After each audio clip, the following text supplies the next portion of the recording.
Salut Cindy! Salut Audriane! Et bienvenue au podcast Filles de papier! Sans exagérer, Audriane et moi, ça fait des mois qu'on a préparé cet épisode-ci. Tellement! Celui des lectures estivales. On avait tellement hâte. Puis, fidèle à notre habitude, on vous a préparé un petit concept pour vous présenter les livres. Sauf que on se cachera pas qu'on est au printemps et on vous parle de livres d'été. Ouais. Et je pense que c'est comme le bon moment, en fait, de vous annoncer que la saison 1 tire sur ses derniers 1000, j'ai envie de dire. Ah oui, on est essoufflés, là. On est essoufflés, oui, on a besoin d'une petite pause. On a besoin d'arriver à la ligne d'arrivée, là. Elle s'en vient. Exact. Fait que vous aurez vos vacances d'été et on aura aussi les nôtres. Il reste encore quelques épisodes à venir, un certain. Le reste, on va vous faire parvenir les informations quand on aura décidé. Exact. Mais sinon, on s'est dit qu'on avait vraiment envie de vous faire des recommandations, en fait, de livres estivales et que si on ne pouvait pas le faire cet été, ben on le ferait au moins ce printemps. Exactement. Puis bon, là, fin de la saison 1, Cindy, est-ce qu'on peut annoncer qu'on revient quand même pour une saison 2? Oui! OK, au moins, on enlève l'espèce de petite anxiété du coup qu'on serait dans nos derniers kilomètres en plus à vie, mais non. Mais non. Ça va. OK. Mais on sait quand même pas quand exactement on revient. On va vous tenir au courant aussi. Ouais. La formule risque de rester quand même similaire, mais on avoue qu'on va prendre l'été pour s'asseoir ensemble. Ouais. Regarder les changements qu'on voudrait apporter, que ce soit mieux du côté logistique pour nous, que ce soit mieux dans votre sens avec des sujets qui vous intéressent peut-être un peu plus. On va essayer de faire un juste milieu avec tout ça puis d'améliorer une formule. Exactement, mais toujours dans la même relation et la même complicité. Exactement. Filles de papier 2.0, saison 2, ah oui. À venir. Exact, on y réfléchit. Oui, fait que j'en profite même pour vous dire tout de suite dans les commentaires, là, si vous avez envie de nous dire s'il y a des choses qui vous intéressent pour une saison 2, s'il y a même, tu sais, des ajouts, j'aurais envie de dire, parce qu'on parle souvent d'idées d'épisodes, mais ça pourrait aussi être des ajouts complètement différents. Et là, je nomme plein de choses, là, ça veut pas dire que c'est des choses qu'on va faire, mais que ce soit produits dérivés, que ce soit book club, que ce soit n'importe quoi à thématique livresque. S'il y a des trucs qui vous intéresseraient, faites-nous savoir. On veut tout connaître. Exact. À suivre. Restez lancés dans l'univers, nous verrons qu'est-ce qu'il y en est. Exactement. Super. Fait qu'on se plonge dans notre épisode d'aujourd'hui. Exactement. Est-ce que tu avais plus de détails à nous donner par rapport à ces trucs estivales-là? Oui, ben en fait, c'est un concept que j'ai l'impression qu'on refait à chaque saison. On aime. Oui. On l'a fait à l'Halloween, par exemple, en vous présentant des catégories de bonbons. On l'a fait à la Saint-Valentin en vous présentant des catégories de dates. Oui. Et là, on le refait pour l'été avec des catégories, en fait, de trucs, des éléments, des événements qui reviennent à chaque été. Tellement. Et ces choses-là vont nous avoir fait penser à des livres et on part là-dessus. Moi, j'aime ça. Ça s'annonce prometteur. Oui. Donc, voulais-tu commencer? Moi? Ben oui, vas-y. Ben moi, j'ai vraiment envie de commencer avec le maudit mariage. Je savais que t'allais prendre ça. C'est mon préféré. J'avais hâte qu'on en parle. Alors, qu'est-ce que t'inspire le maudit mariage? Ben, en fait, c'est que à chaque été, on peut pas s'en sauver. Il y a toujours un mariage. En tout cas, du moins, nous, c'est ce qu'on connaît. Donc oui, il y en a toujours un. Oui. Et on dirait que moi, mon feeling du mariage, c'est comme...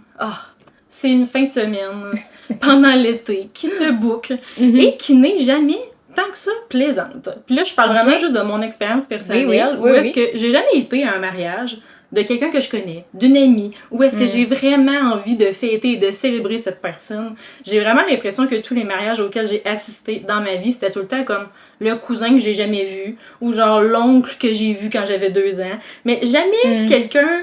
tu sais, que j'ai vraiment envie de célébrer cette union-là, justement. Donc, c'est toujours une obligation qui se rajoute à l'horaire pendant l'été.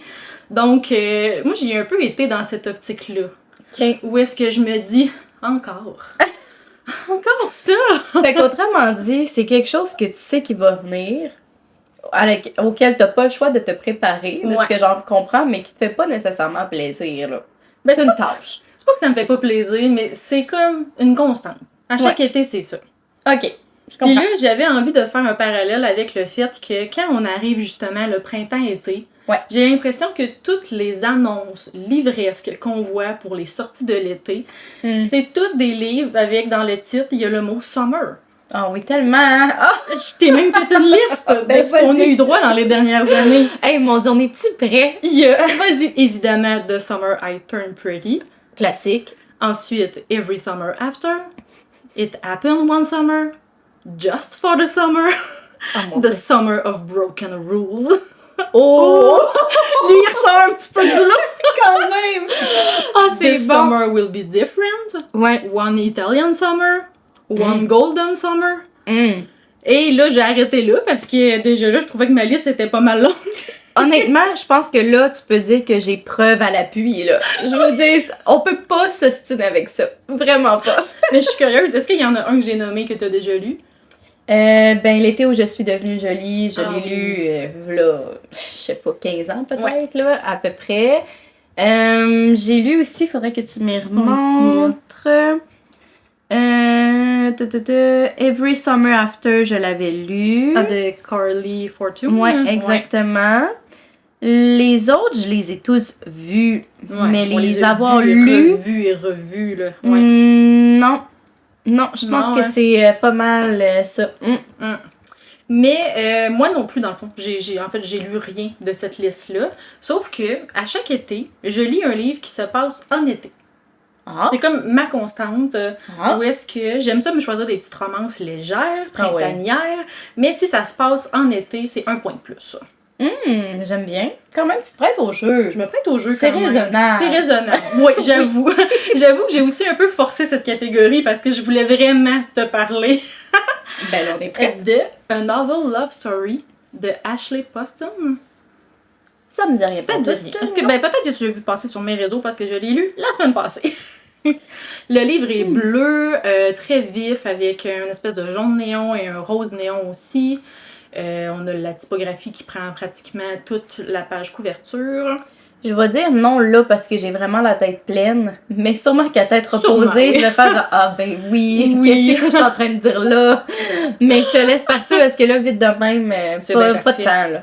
Donc, c'est pas un livre qui est traduit pour l'instant, mais j'ai vraiment l'impression que dans les prochains mois / prochaines années, on va y avoir droit parce que le catalogue de Ashley Poston est en train d'être traduit chez Hauteville.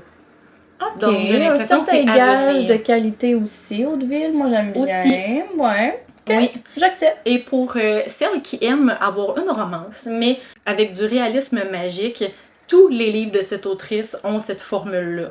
Ah ben là, on est... On adore! Mhm. Fait que justement, j'avais envie de te dire que si t'aimes, comme je viens de dire, les romances, mais que t'as envie d'un petit quelque chose de différent, là, d'une Ouais. petite recette originale, si tu aimes aussi le concept d'un livre dans un livre, et si tu aimes le concept de la journée qui se répète indéfiniment. Ok. Si ces trois choses-là, c'est des choses qui te parlent, honnêtement, sauter sur ce livre, j'ai tellement trouvé ça original. C'est vraiment aussi un livre qui a été écrit par une romance girly pour les romances girly. On aime ça quand c'est assumé, hein? C'est vraiment, vraiment assumé. J'ai l'impression qu'on va beaucoup adresser des choses dans ce livre, que ce soit les tropes, que ce soit même le fameux mot smut qui revient pour définir les scènes graphiques, que ce soit un peu tous les petits clichés. J'ai vraiment l'impression qu'on les adresse parce que notre personnage principal, c'est une fan de romance. Donc, elle-même dans le livre va lire beaucoup, en fait. Et l'histoire, en gros, c'est que on suit le personnage de Elsie. Et Elsie, elle est un peu sur pause. Dans le sens qu'elle a vécu une rupture, puis elle n'a jamais été capable vraiment de reprendre sa vie. En fait, c'est qu'elle se perd dans ses livres de romance parce qu'elle se dit « j'ai pas pu avoir mon propre happy ending, donc je vais un peu me perdre dans les histoires des autres parce que si je peux pas au moins avoir la mienne, ben je vais assister à une histoire d'amour quand même. » Par procuration, on Par aime bien. procuration, et que ces livres-là aussi ben, finissent toujours bien. Ok, c'est vrai. Et il y a une série de romances qu'elle adore, mais en fait, c'est que la série n'a jamais pu être terminée parce que l'autrice, elle est décédée avant de pouvoir terminer sa série. Donc, il y a comme beaucoup d'intrigues qui n'ont jamais pu être conclues, j'ai envie de dire. La boucle de certaines intrigues n'a pas pu être bouclée. Mhm. Alors, pourquoi pas se perdre dans cette série de livres? Ça, on aime Et c'est là que la touche de magie embarque, en Ok. fait, parce que, bon, là, j'ai l'air de vous en dire beaucoup, mais tout ça est dans le synopsis. Ah. C'est vraiment qu'elle se perd en voiture et elle se retrouve carrément dans la petite ville qui fait office de small town dans cette série de romances. Et tu aimes bien les small talk. Et j'aime bien les small towns, mais au-delà de ça, j'avais Ouais. l'impression que c'était une... En fait, ça me donnait des airs de sitcom, où est-ce que t'as toujours les mêmes endroits qui reviennent. Que, tu sais, la gang va toujours venir s'asseoir au même boot du bar, qu'on va toujours aller au même déjeuner bed and breakfast le dimanche matin. C'est toutes ces petites habitudes-là un peu qui sont dans le small town, où est-ce qu'il y a sûrement beaucoup d'autres attraits touristiques, mais on va toujours voir les mêmes. J'avais vraiment l'impression qu'on avait ces airs-là qui revenaient. Donc, une super belle légèreté. J'ai dit souvent pendant ma lecture que ça plairait aux fans de Gilmore Girls, mais juste pas en automne. Gilmore Girls, mais l'été, le printemps. Ah, j'adore. C'est vraiment cette vibe-là. Là. J'adore, là. Ça répond même à un petit côté nostalgique, je trouve. Oui, exact. On aime ça. Mais malgré cette belle légèreté-là, honnêtement, il y a une super belle profondeur qui est cachée en dessous de tout ça. Et là, je te parle de Elsie depuis le début, mais je te dis que c'est une romance. Et là, où est-ce que le personnage masculin vient se trouver, c'est qu'en fait, elle, quand elle rentre dans cette ville-là, c'est qu'elle retrouve tous les personnages qu'elle a connus dans la série papier, mais il y a un libraire qui, bon, est propriétaire de la librairie au coin de la rue, mais lui, il était pas dans l'histoire de base. C'est qui ce personnage? Est-ce que c'était le personnage du livre qui n'a pas été écrit parce que l'autrice est décédée? Est-ce que c'est un personnage qu'elle aurait dû connaître mais elle se rappelle pas de lui? Est-ce que... Mais là, tu peux pas nous dire c'est qui, j'imagine? Mais non! Oui, j'aime donc bien ça le concept. Fan, Oui. fan. Donc, on a aussi la trope du libraire et de la lectrice. Ah, mais là, je connais même pas ce trope. Il me le faut. Ah, c'est vraiment bon pour le printemps. Je trouve que c'est comme un petit vent de fraîcheur, mais en même temps, belle profondeur, pour vrai, là. OK. Ah, j'aime bien. J'ai vraiment adoré ma lecture. Ben, je garde tout ça en note. C'est sûr qu'une fois traduit, je me garoche en bon français. De ton côté. Bon, je te dirais que de mon côté, la manière que je voyais le maudit mariage était similaire au tien, mais j'y allais avec une touche un peu plus personnelle dans la mesure où j'ai l'impression que souvent, et je te dirais que dans des mariages, je ne suis peu allée, surtout dernièrement, mais on dirait que j'ai toujours avec des idées préconçues de mauvaise foi. Donc, je me suis dit que tu sais, on dirait que oui, on est dans l'impossible de s'en passer, mais on dirait qu'à chaque année, je ronchonne sur l'idée que je me fais de bon, là, il va falloir encore que je dépense pour une robe ou je connaîtrai pas la majorité du monde qu'il y a là-bas, je sais même pas si je vais manger. Tu sais, on dirait que comme tout ça là, venait teinter avant même de m'y retrouver dans ce mariage, toutes les émotions que j'aurais pu vivre pour finalement, rendu à la soirée comme telle, je suis la première à danser ses tables. Tu comprends? Je suis la première à avoir ben du fun finalement. Je suis cette personne désagréable. Donc, je me suis dit, mais qu'est-ce que je peux prendre dans ce que j'ai lu évidemment là, dans les derniers temps qui pourrait correspondre à cette espèce de sentiment-là. Et là, quand j'ai regardé ma bibliothèque en grand néon, m'est apparu les romances de hockey. Et là... C'est tellement vrai!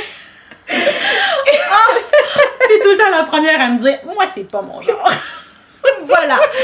Mais, là, je mets un grand mais ici parce que, là, on va se dire, on réinventera pas le genre ici à soir. Mais non, mais tu sais, dans la mesure où c'est une romance de hockey comme c'est un mariage. Il y a célébration, il y a robe blanche, il y a smoking, il y a petite entrée pas trop mangeable que tu sais pas c'est quoi, il y a le poulet cuit à la vapeur. Tu sais, il y a tout ça.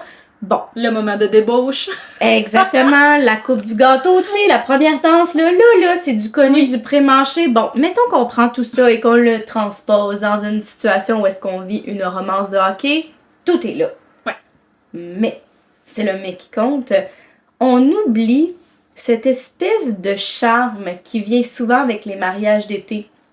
où souvent, ben, il y a le petit, on va dire le petit souvenir qui fait en sorte qu'une fois que t'en reparles après avec tes amis, ça devient un moment comme important, ça devient un moment nostalgique. Ouais. On dirait que souvent, ben, je l'oubliais, mais ça vient avec l'échange des vœux que le marié ou la mariée vont se faire, puis que là, après ça, t'es à côté de ton chum, t'es là, oh, c'est-tu cute, tu sais, t'as la larme à l'œil, tu sais. Ça vient avec le fait que tu t'attends donc pas que la grand-mère soit celle-là qui vienne à justement comme changer du tout la soirée, puis que ça devienne olé.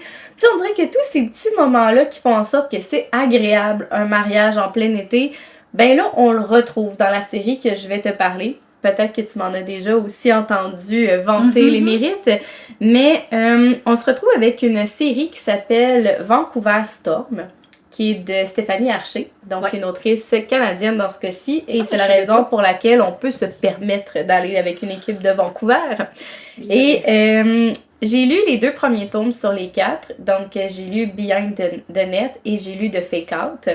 Et vous dire, la gang, à quel point je me suis sentie transformée par ces 2 romances. Et là, je regarde la caméra en disant, mais si ça, c'est des romances de hockey qu'on juge comme étant la norme, ben, je suis une romance girl concernant le hockey. Je suis une fan finie. Et là, je veux juste te dire, voici ma citation que je me suis dit que j'allais dire. Citation venant de mon père. Vas-y. Cette histoire... chaud bouillant, tout est là pour dire Mamma Mia. Ça a juste pas de bon sens. Je veux dire, c'est une romance hyper graphique. C'est une romance dans laquelle le smut est omniprésent. OK? Donc, faut gérer les attentes. On va se le dire. Mais demeure que on est vraiment à l'opposé de tout ce qu'on pourrait considérer comme étant malsain, qu'on pourrait considérer comme problématique, qu'on pourrait considérer comme toxique dans ce que vont nous démontrer les personnages masculins, mais féminins aussi. C'est juste complètement douillet. C'est drôle. Les relations entre les personnages se construisent, oui, dans une vitesse, on va dire, d'une romance qui fait 400 quelques pages, mais on dirait que chaque mot est bien placé pour te faire vivre un petit « Oh, c'est tellement cute! » Tu sais, c'est carrément sain. Je te dirais que de la manière qu'on suit l'histoire, c'est qu'évidemment, bon, ben, chaque personnage vient avoir son livre, là, donc les personnages, on va dire, les plus marquants. Dans le premier, on retrouve le gardien de but qui est avec une nounou. Donc, on vise beaucoup là, l'employé versus le boss, où est-ce que le gardien doit avoir quelqu'un qui gère un peu on va dire sa maison, du moins ses rendez-vous quand lui n'est pas en ville pour faire ses matchs, dont un chien. Puis, c'est peut-être pour ça que t'aimes ça, parce que c'est pas seulement la hockey romance. Oui, là, vraiment. Je pense qu'il y a d'autres sous-tropes qui font en sorte que vraiment, là. Tu sais, je veux dire, la romance de hockey est vraiment de seconde zone. C'est ça. On a vraiment aussi l'espèce de found family, là. Fait que, tu sais, tu viens à créer ta propre famille, puis moi, je suis fan, un peu comme tu as dit tantôt avec les How I Met Your Mother. Moi, j'adore, là. Où est-ce que des personnages qui sont tellement amis, en fait, qui viennent à créer leur propre unicité, leurs propres liens familiaux. Moi, ça me gange. Je veux dire, mes relations avec mes amis sont les mêmes. Fait que c'est ça que je suis une vendue. Mais c'est ça. Fait que, tu sais, ils ont tous leur petite barre où est-ce qu'ils viennent se retrouver. Bon, dans ce cas-ci, avec le premier tome que je te parle, où est-ce qu'on a la nounou versus, on va dire, le boss. Ben, on a aussi le grumpy versus le sunshine. Moi, c'est vraiment un grand coup de cœur au niveau des tropes. Puis, ce que j'aime, c'est que dans les 2 romans que j'ai lus, donc que ce soit celui-là que je viens de te parler ou dans l'autre qui est le fake out, fait qu'on vient à faire en sorte qu'on fait semblant de se dater pour éloigner un peu l'homme qui revient du passé, l'ex toxique finalement. Mais on se retrouve avec des personnages féminins qui sont tellement brillants. Je veux dire, elles sont pas nunuches, elles ne sont pas vides, elles ont vraiment un passé qu'elles traînent et qui fait carrément du sens avec le moment où est-ce qu'elles sont rendues dans leur vie, c'est-à-dire la jeune trentaine. Il y a rien qui est comme surjoué. J'ai l'impression que 2 personnes qui se rencontreraient aujourd'hui, justement au début de leur trentaine, ben viendraient avec un bagage d'ex, viendraient avec un bagage d'expérience, puis tu sais quoi? Nous, ce qui nous intéresse, c'est ce qu'on peut construire ensemble et non ce qui s'est passé avant. Fait que la miscommunication n'est pas un trope qu'on vient à vivre avec les livres de Stéphanie Archer. Je suis vendue. Là, il y a le 3e tome qui devrait sortir prochainement étant début du mois de juin en français. Et comme je l'ai là. Il est là, j'attends juste Tu l'alerte, vas, là. là. Oh oui, Oui, là, j'ai hâte de le lire. C'est Mais vraiment qui du es-tu? bonbon. Je sais, je comprends pas. Mais pour vrai, c'est comme, tout est là, puis je peux pas en détailler, on va dire, full d'informations comme tu as fait avec Non. la romance dans la mesure où est-ce que, pour vrai, la gang, on ne lit pas ça si c'est pour aller dans quelque chose de complètement différent. Tu sais, c'est des trucs qui sont vus et revus, mais c'est vu et revu dans une mesure où c'est juste sain. Tu sais, je me dis, rencontrer quelqu'un aujourd'hui, outre le fait qu'il est vraiment musclé, bien bâti et quoi que ce soit, ben je m'attends à ce que mon personnage masculin vienne avec une certaine profondeur, puis j'ai l'impression que là, on peut comme rebondir un peu là-dessus au niveau des échanges et tout. Ils sont croquables. Honnêtement, là, le nombre de fois où j'ai gloussé en lisant le livre, ça n'a pas de bon sens. Et j'ai juste envie de dire, mesdames, si vous lisez ceci, j'espère que vous serez, on va dire, disposés à avoir un peu plus par la suite avec vos chums ou blondes respectifs parce que, oula! T'es en train de divulguer nos secrets. Ben écoute, mamma mia! Je le répète, mais j'ai chaud juste à le dire. Mais écoute, Je suis tellement curieuse, là. Ah, c'est ouais, ok, c'est bien fait, là. Ah, c'est bien fait. On sait vraiment où sont chacune des mains dans les scénarios. À un point où est-ce que tu te dis, mais c'est parce que ça a l'air vraiment possible, tout ça, chérie? Le réalisme est au rendez-vous. Vraiment, vraiment. Donc, c'est du bonbon garanti. J'avais l'impression de comme le commencer et de me dire, bon, j'ai combien de temps devant moi parce que c'est là que ça se passe. Je veux tout lire de A à Z maintenant. Tu as une bonne journée de fin de semaine. Là. Tu t'assois avec ton petit café puis tu passes au travers. Ah, vraiment. Puis je vous dirais que l'échange des dialogues en vaut juste le détour. C'est vraiment savoureux. Mais j'ai dit tantôt que je comprenais pas t'étais qui en ce moment, mais dans le fond, plus que tu parlais, plus que je comprends, là, parce que tu me dis début trentaine. Ah oui. On s'entend que la trope du hockey player, habituellement, c'est au collège. C'est en même temps qu'une espèce de tutorat, c'est avec un gars qui a 2 de QI, c'est avec... Hey, non, on est loin ça, de ça. On n'est pas là-dedans du tout, là. Vraiment pas, puis à la limite, je te dirais, là, pour les 2 premiers tomes, je sais pas qu'est-ce que nous réservent les 2 autres, mais les 2 premiers, on a des hommes qui ont une intelligence émotionnelle développée, et toujours à la recherche de faire mieux. Comme, allô? Genre, c'est ça qu'on veut aujourd'hui. Je veux dire, c'est pas au-delà que c'est du rêve, mais j'en connais, moi, des hommes qui sont de cet acabit-là, puis je me dis, c'est le fun qu'on puisse les voir comme étant un idéal. Moi, j'adore. Ah, wow. Ok, il faut vraiment que je les découvre. Ah, pour vrai, c'était là, sur ma liste, mais tu sais pas... Ça sera à cocher, tu ne seras pas déçu. Mais là, j'ai une autre question, parce que là, définitivement, cette série-là est en train un peu de défaire tes préjugés. Ouais. Temporairement, pour elle. Pour elle, ok. Ouais. Mais là, le préjugé que tu t'étais construit dans ta tête, est-ce que c'était uniquement après ta lecture, ta semi-lecture, disons, de Icebreaker, ou t'avais lu d'autres trucs avant? À mon actif, j'en ai 2. Fait que là, lancez-moi des roches, je m'en fous, je suis prête. J'ai lu, en fait, j'ai abandonné Icebreaker, pas capable, 0-0 capable. Et j'avais essayé, je pense que c'est une série de 4 de Ellie Kennedy, de Score. Ah je crois que c'est la tome série 1. de Deal. De Deal, oui, exactement. Ouais. Fait que j'ai lu The Deal, j'ai commencé le 2e de bord qui est de Score, je crois. En tout cas, j'ai essayé, j'ai lu le 1. Ouais. Correct. J'ai commencé le 2, j'ai fait non, je peux pas, c'est la même histoire. Jeunes. Au-delà qu'ils sont jeunes, oui, il y a l'immaturité, mais c'est que au final, à part le fait que t'es juste vraiment une nuisance, il y a rien qui amène vraiment de quoi à l'histoire, puis c'est de reprendre la même chose qu'elle avait faite avec les Taxi Drivers que j'avais lu. Ah, c'est pas la même personne. C'est pas elle? Non. Bon, tu vois, dans ma tête, c'était la même autrice tellement que c'est un copier-coller. Est-ce que toi, tu parles des Campus Drivers? Ouais. Qu'on en a déjà parlé. Taxi Driver, Campus Driver, c'est qui? C'est... mon Dieu, j'ai pas son nom, mais c'est une française, c'est écrit en français. Tandis que The Deal, c'est une traduction. C'est vrai, on avait de ri. l'anglophone, on avait ri de ça. Oui, t'as raison. C'est l'épisode, honnêtement, d'Halloween. Si vous voulez notre ressenti sur les Campus Drivers, c'est dans l'épisode des bonbons littéraires. Ah, c'est donc bien drôle, en plus, la référence que là on fait. Écoutez, pour vrai, là, je veux dire ça, puis le Campus Driver, même affaire. Fait que c'est comme, c'est correct, là, mais c'est pareil avec le même genre de personnage qu'on fait un copier-coller, là, c'est interchangeable. Ouais. Ou est-ce que finalement, le hockey est tellement central Que Ah les ouais. personnages ont pas tant de personnalité versus ce Zéro. que tu me dis où est-ce que le hockey, c'est comme un peu la sous-intrigue, là, ou l'espèce de contexte, C'est en le fait, prétexte. mais c'est C'est le ça. prétexte qui amène à toutes les relations qui vont se construire entre l'équipe, qui vont essayer justement de protéger certains joueurs Ouais. ou encore certaines blessures du passé. C'est, on va dire, le contexte dans lequel ils vont venir à se rencontrer dans le bar puis à se créer vraiment comme une espèce de grande amitié par rapport à ça. Mais pour vrai, ils joueraient au basket, ils joueraient au tennis, Ouais, au ça golf, changerait la gang. rien, hein. Même affaire, là. C'est pas ça l'important Ouais, ici. ouais, là. ouais. Fait Ok, que voilà. ok, je mets ça dans ma tête quelque part proche. Honnêtement, là, si t'en fais la lecture, écris-moi. Je veux tout connaître. C'est sûr que j'allais t'écrire de toute façon. J'ai quelques chapitres en tête que je me dis, Ah ben ouais? regarde, la gang, lisez-le, écrivez-moi. Écrivez-moi, on va rigoler. Oh. Est-ce que tu avais une préférence pour la prochaine catégorie? Est-ce qu'on peut aller avec le camping? Mais oui. Yes!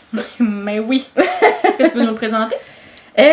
Ok, ben dans le fond, on s'était dit que, me semble que dans un bon été, il se doit un souvenir de camping, et là, soyons plus précis, c'est celui où viennent les rigolades en plein jour, et là, au moment où est-ce que le feu commence et qu'on se raconte des petites histoires de peur, subitement, le terrain de camping devient plus lugubre.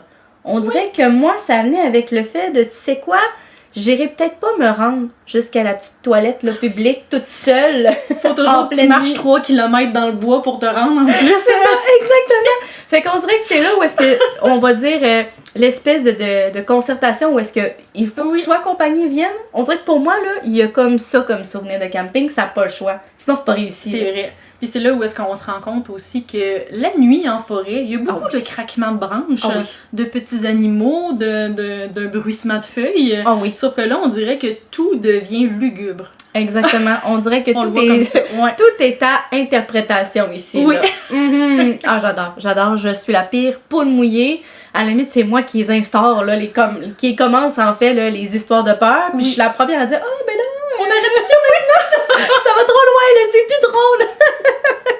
Fait que c'est ça. Est-ce que tu voulais que je te dise qu'est-ce qu'il y en était de mon livre Oui, ou tu oui, voulais vas-y. commencer avec. Ouais? Ah J'y ben vais? je peux y aller vu qu'on Bon, ben vas-y. on était comme ça. En fait, j'ai envie de te parler de ma lecture en cours.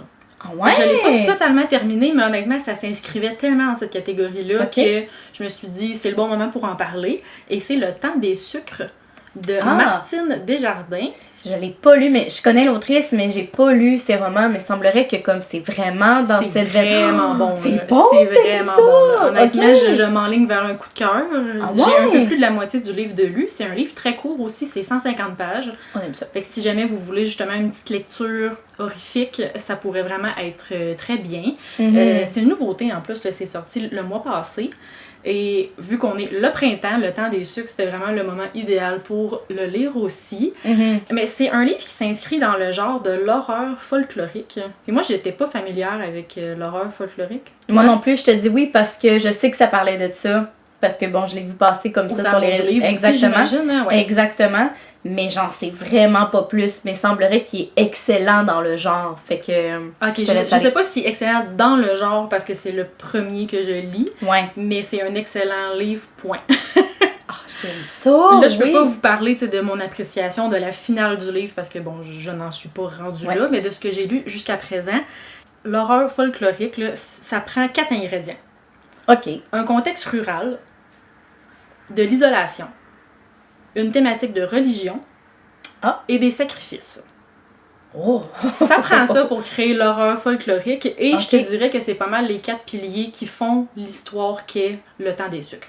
Oh mon dieu, mais genre, attendez, je vais aller me l'acheter en terminant. Là. Honnêtement, Qu'est-ce je que vais c'est te le prêter tantôt. Ben, je vais le finir avant. Je vais te le prêter. ça? Hey, mais attends un peu. Folklorique, là, est-ce que, mettons, c'est folklorique québécois qu'il faudrait avoir ces genres-là, sais-tu?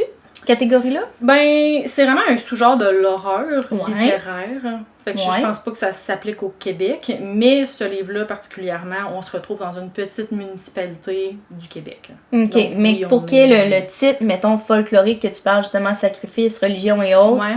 je lirais, ça existe peut-être même pas, là, j'en ai aucune idée, mais de quoi qui vient de l'Angleterre, on aurait les mêmes caractéristiques pour qu'il fasse partie du genre. Oui. Ah! Hey, je pense que Mhm. j'aimerais ça. Mais ok. ça n'a pas nécessairement, tu sais, ça peut avoir aussi un lien avec l'histoire, mais c'est pas Ouais. obligé non plus. Ok. C'est vraiment plus au niveau, en fait, de l'isolation des endroits ruraux, justement, puis l'espèce de déconnexion avec la ville, l'espèce Oh, mon Dieu, j'aime ça. de croyances un peu et de mode de vie qui s'installe dans une région qui est loin. J'espère que vous prenez des notes, la gang, là, parce que vraiment, ça parle de ça, là. Ça parle, oui, hein? ah, vraiment, là. Ouais, je trouve en fait que l'écriture, premièrement, de cette autrice-là est vraiment exceptionnelle et je trouve que des livres québécois qui dépeignent des petites paroisses du Québec, on en a lu des dizaines, on va se le dire, mais honnêtement, celui-là, il sort vraiment du lot. Ah, j'aime ça. Je trouve que elle a réussi à dépeindre un peu genre la misère de ces paroisses-là, où est-ce que j'étais capable de le voir dans ma tête. J'avais un film là, où est-ce que on a tous déjà passé un peu par un petit village pour se rendre à un autre, où est-ce qu'on est comme, mais y a-t-il quelqu'un qui habite ici? Puis il y a juste comme des carcasses d'auto un peu dans des champs où tu passes devant une maison placardée, ensuite un dépanneur que tu te demandes, mais y a-t-il vraiment des clients? Tu sais, ce genre un peu de village-là où est-ce que tu te demandes, les gens qui habitent ici, ils travaillent où? Ah, vraiment, Qu'est-ce qui se passe? vraiment, puis à dans la cette limite, paroisse? si t'as le choix, c'est pas ici que tu vas mettre de l'essence, tu vas Ben aller non, comme... tu vas attendre, là! Parce qu'à la limite, tu peux même pas payer par carte débit, là! Faut que tu sortes ton argent Ah, comptant. ouais. Hey, j'avais des frissons, là. Ah, j'adore. Ouais. Ça me parle. Oui. Donc, ce genre de municipalité-là, elle a vraiment bien réussi à dépeindre aussi l'espèce de personnalité rustre de ses habitants, dans son espèce de mode de vie archaïque, dans des croyances aussi qui datent d'une autre époque. Le fait aussi que ces endroits-là sont comme un peu figés dans le temps. OK. Donc, ça, c'est notre contexte. OK. Puis là, ce qui est vraiment intéressant, c'est que le temps des sucres, donc, se passe dans une érablière, l'érablière de la famille Lacerte. Et c'est qu'on suit le personnage de Guillaume, qui, lui, est le dernier héritier, en fait, de la lignée des Lacerte. Mais il n'a jamais vécu dans cette ville-là, parce qu'il est parti en très bas âge avec sa mère, donc lui, il vient de la ville. Et le livre se passe en fait sur une centaine d'années, où est-ce qu'au début, on a un peuple, je dirais, une gang de chasseurs, de trappeurs, qui vont décider de défricher une forêt pour, bon, se faire une maison. Et c'est que cette forêt-là, elle est maudite. Et c'est qu'elle va essayer de reprendre le territoire qu'on lui a volé. Avec cette érablière-là, des centaines d'années plus tard, l'espèce d'ambiance qui s'installe, c'est que à chaque printemps, justement, la famille prend du sirop d'érable de ces érables-là, mais en retour, c'est que la forêt veut un sacrifice. Oh my god, ok, là. Mais là, il y a vraiment des mystères. Ouais. Puis Guillaume, il arrive dans cette ville-là, mais il sait rien, là. Il sait rien, mais en même temps, il a entendu des oui-dire. Les ragots font tout. Les ragots concernant le sirop d'érable. Et est-ce que ce sirop-là existe vraiment? Est-ce qu'il est mythique? Est-ce qu'il a des propriétés magiques? Qu'est-ce qui se passe avec le sirop? Parce que personne ne veut en parler vraiment. Et là, bon, il va se mettre les pieds où il ne devrait pas. Et c'est beaucoup plus grand que lui. Mais c'est vraiment intriguant. Ah, honnêtement, là, moi, j'ai juste vraiment hâte d'aller continuer ma lecture après cet enregistrement. Ça fait changement, je trouve. Oui. Ouais, puis on dirait que je trouve que c'est la première fois aussi que je lis de l'horreur qui est un peu plus dans l'ambiance, dans l'atmosphère, et non pas nécessairement dans quelque chose de gore, dans quelque chose, tu sais, des bruits que t'entends dans la forêt, ou par rapport à un tueur carrément. Là, on est vraiment dans quelque chose qui est folklorique, justement. Puis je pense que j'adore ça. OK. Ouais. Ça sera à voir la comparaison avec une autre œuvre, voir si c'est vraiment ce genre-là qui t'interpelle, plus que l'histoire là, qui est vraiment intéressante. Ouais, aussi. Mais il y a du matériel ici, là. Et je pense que Martine Desjardins, c'est un nom d'autrice à retenir. OK, mais j'en prends note, c'est assuré, là. Ah, c'est vraiment excellent, là. OK. Intéressant. De mon côté, je te dirais que j'y vais vraiment, là, à l'opposé. OK. Dans la mesure où, ben là, tu connais l'auteur. Moi, j'y suis vraiment allée avec cette espèce de deux côtés-là. Donc, d'un côté où est-ce que c'est très, on va dire, un camping où est-ce qu'on ricane. Ok. que ce soit autour justement de ces histoires-là, mais qui a un côté qui est vraiment dérangeant, puis qui à la limite qui est vraiment épeurant ou facilement épeurant, dépendamment du point de vue. Et bon, entre autres, je vais parler d'un titre que j'ai lu récemment, mais l'auteur en général, là, ça s'y applique bien, qui est Alexis Lebsker. Ah, ben oui. Donc, pour moi, qui est comme le portrait type d'une bonne soirée en camping. Moi, dernièrement, j'ai lu D'entre les morts. Ce n'est pas le premier de l'auteur qui va mettre de l'avant les deux mêmes personnages. Donc, dans ce que je vous dis là, il n'y a aucun spoil évidemment parce que bon, c'est des personnages qui sont simplement récurrents là, à ces récits. Mais si on veut commencer avec du Alexis Lebsker, moi je vous conseille d'y aller avec Le Mangeur d'âmes. Parce que c'est là où est-ce qu'on va voir en fait ces deux personnages-là pour la première fois, qui par la suite va venir avec les poupées, qui par la suite va venir avec D'entre les morts. Donc, encore une fois, c'est aussi. Hurlement, ouais, qui vient après les poupées. Donc, 4 tomes. Encore là, dans l'un comme dans l'autre, il n'y a rien là, vraiment là, qui dérangerait le fait que vous commenciez par l'un ou l'autre, mais c'est juste que, bon, vivre on va dire la rencontre de deux de ces personnages-là, ben, c'est toujours le fun de commencer du début et non dans le désordre. Mais bon, outre ça, je vous dirais que ce que je vais vous dire là, la recette s'applique vraiment là, à l'ensemble de ces œuvres. Et pour moi, les deux venaient se balancer justement dans le côté rigolade versus le côté sombre avec nos deux personnages, qui est Venturi puis Montalver. Alexis Lebsker, ce qui est particulier, puis c'est la raison pour laquelle je l'aime vraiment comme auteur, peut-être que tu pourras renchérir aussi vu que je sais que tu en as déjà lu un, c'est que tout se passe beaucoup dans les dialogues. Ouais. Mais les dialogues nous donnent la vulnérabilité de l'humain de ce que les scènes vont nous montrer. Puis ce que je veux dire par là, c'est qu'on a le côté très gore qui va se dérouler de par l'action, de par l'ambiance, de par bon, les scènes de crime qui sont à résoudre. Venturi est souvent le policier qu'on amène sur les lieux en premier. Et on a accès à un personnage qui est très sarcastique, qui est très dans l'humour noir, qui est très... en fait, dans le rire jaune, à la limite, selon ce qu'il va venir à découvrir. Et c'est lui qui donne un peu le ton à l'histoire sur de quelle manière on va venir enquêter, de quelle manière qu'on va venir interroger nos suspects, de quelle manière aussi les indices vont se dévoiler au fur et à mesure de l'histoire. C'est un peu une tête en l'air, mais qui est très, très, très vulnérable dans son côté humain, dans la mesure où est-ce qu'on a l'impression que malgré le fait qu'il laisse paraître qu'il n'y a pas grand-chose qui l'atteint, ben toutes ses actions nous démontrent complètement l'inverse. On a de l'autre côté un profiler qui est Montalver, qui est une jeune femme en fait qui ne semble pas en fait, on va dire à la hauteur des scènes de crime qu'elle doit analyser et des comportements aussi des criminels qu'elle doit établir. Mais on a ici un côté qui est un petit peu plus sobre, qui va créer une distance avec l'être humain, mais qui va nous dépeindre un portrait qui est vraiment, vraiment sombre de ce côté-là humain. Fait que le fait de jouer l'un avec l'autre nous donne une situation qui est vraiment macabre, dans laquelle c'est vraiment haletant. Là. On a envie d'aller au bout de l'histoire, on a envie de parcourir les chapitres.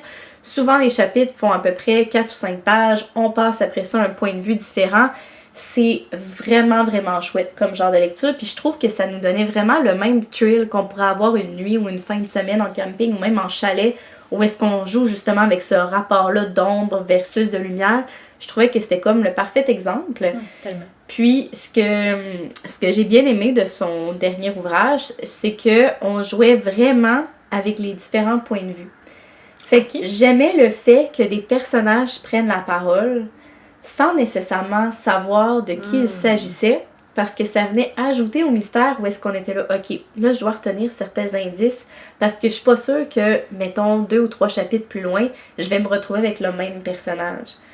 Et on va dire le dernier livre qui est D'entre les morts, ce que j'ai beaucoup aimé de l'auteur, c'est qu'il joue avec un personnage caméléon. Et ça, j'ai trouvé ça vraiment, vraiment intéressant parce qu'il se retrouve à être un peu la muse de notre criminel.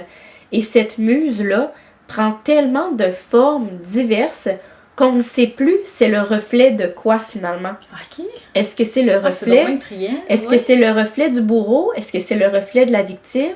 Est-ce que c'est le reflet d'une vie passée ou encore d'une personne qu'elle a vu marcher dans la rue puis que bon, pendant 2 pages, on est juste le reflet de cette personne-là? C'est vraiment difficile à savoir.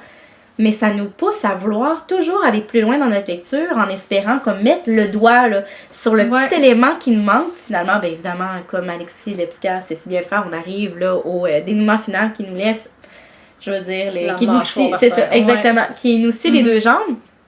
Mais je trouve ça vraiment le fun quand même pas 360, peut-être 380 pages, qu'il soit capable de jouer à ce point avec nos perceptions. C'est vraiment, vraiment le fun. Puis je trouve qu'il y a un bon rythme aussi. Le rythme vraiment. est effréné, mais malgré tout, ça va pas trop vite. Non, tout est là. Ouais, il y a vraiment des pauses au bon moment. Puis je me rappelle quand j'avais lu Hurlement, j'avais eu ce sentiment-là aussi d'une espèce d'ombre sur les points de vue, où est-ce que des fois tu penses que c'est quelqu'un, mais finalement c'était pas le point de vue, pas en tout de cette personne-là, fait que ça vient jouer avec ta perception. Vraiment, puis c'est pas grossier, donc c'est pas surfait non plus, on a vraiment comme le juste propos au bon moment de l'histoire, c'est vraiment, vraiment chouette. Je te dirais que le seul point, là, mettons en toute nuance, que je pourrais amener à l'auteur, c'est que si vous aimez les thrillers, où est-ce qu'il y a beaucoup de descriptions, malheureusement, je pense que l'auteur, lui, il est vraiment comme à côté de ça, ce qui fait en sorte que c'est peut-être le genre de livre qu'on veut consommer par les dialogues, par la légèreté, entre grandes guillemets, dans ce que je dis, des propos, où est-ce que tout se passe dans les dits et non-dits, mais on ne passera pas là 1, 2, 3 pages à nous décrire une scène de crime. C'est voici les éléments les plus importants à savoir. Le reste sera divulgué plus tard si c'est nécessaire, mais comme accepte ce qu'on te donne maintenant. Fait que c'est un autre type de lecture. Il y a des fois où est-ce que j'aurais enlevé certains dialogues pour me mettre davantage de description, mais tu sais, là, c'est un petit grain de sel dans toute l'amalgame on va dire, de la grandeur de ses œuvres. Moi, j'aime vraiment beaucoup l'auteur. Mais c'est ça qui fait aussi, j'ai l'impression que c'est bien dosé, parce que c'est pas lourd, c'est simple, mais en même temps, c'est bien ficelé quand même. Ah, vraiment, la toile d'araignée, elle est efficace avec lui. Vraiment, vraiment. Fait que voilà! Oh! Bon choix! Merci! Je pense que c'était 2 excellents choix aux antipodes. C'est le fun, ça. Mais je pense aussi que c'est un auteur pour quelqu'un qui voudrait débuter un thriller. Vraiment. Moi, je pense que j'ai commencé avec ça, sous ta recommandation, justement, puis honnêtement, très bon choix, accessible. Là. Vraiment, là. Puis je veux dire, c'est un auteur français. Certaines expressions, oui, sont peut-être plus françaises, mais il n'y a rien d'accrochant non plus. Il n'y a rien qui empêche la compréhension de certains termes. Pour vrai, c'est très fluide, la gang. Là, lancez-vous. Puis honnêtement, moi, ça ne m'a pas accroché. Puis habituellement, quand il y a trop de mots vraiment français de France, des fois, ça peut me rebuter un peu. Puis là, j'ai eu aucun frein. Ben, tant mieux. Prenez ça en note. Fait que intéressant pour quelqu'un qui a jamais lu de thriller, mais intéressant aussi pour quelqu'un qui en a lu des centaines. Alors, pour vrai, il y a un petit quelque chose qui se démarque. Oui. Ensuite, on peut passer à notre 3e catégorie. Tu te lances dans quoi? Peut-être le fameux festival de musique. En tout cas, pour les personnes qui vivent au Québec, je pense que tout le monde pourra avoir le même référent, là, ça c'est clair. Oui, mais il y en a tellement, je veux dire, dans toutes les régions, que je pense à Rimouski, il y en a un à Lévis, à Trois-Rivières, à Québec, Montréal. Évidemment. Évidemment, sans parler de tous les autres petits villages ou villes. Baie-Saint-Paul, vraiment. Baie-Saint-Paul, oui, c'est vrai. En Beauce aussi, je pense qu'il y en a un. Effectivement.